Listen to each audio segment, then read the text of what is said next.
wait before you skip this, because if you're like me, you've probably tried a ton of things to ease joint discomfort and still haven't found what works for you. I've been there too, waking up with stiff knees and wondering how I'd make it through the day. But then I stumbled upon the gelatin trick, and it's genuinely been a game changer.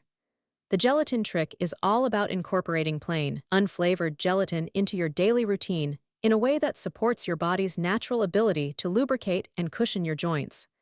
My friend, who's an avid hiker, started using the gelatin trick, and now she can tackle trails she thought she'd have to give up on due to her knee issues. The idea is simple. By adding gelatin to your diet, you're giving your body the building blocks it needs to maintain healthy connective tissue. And the best part, it's not some fancy supplement or expensive treatment, it's just something you can find in most grocery stores.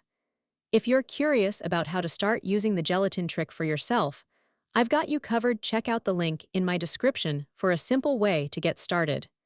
And for more tips and stories from people who have seen real benefits from the gelatin trick, take a look at the pinned comment below.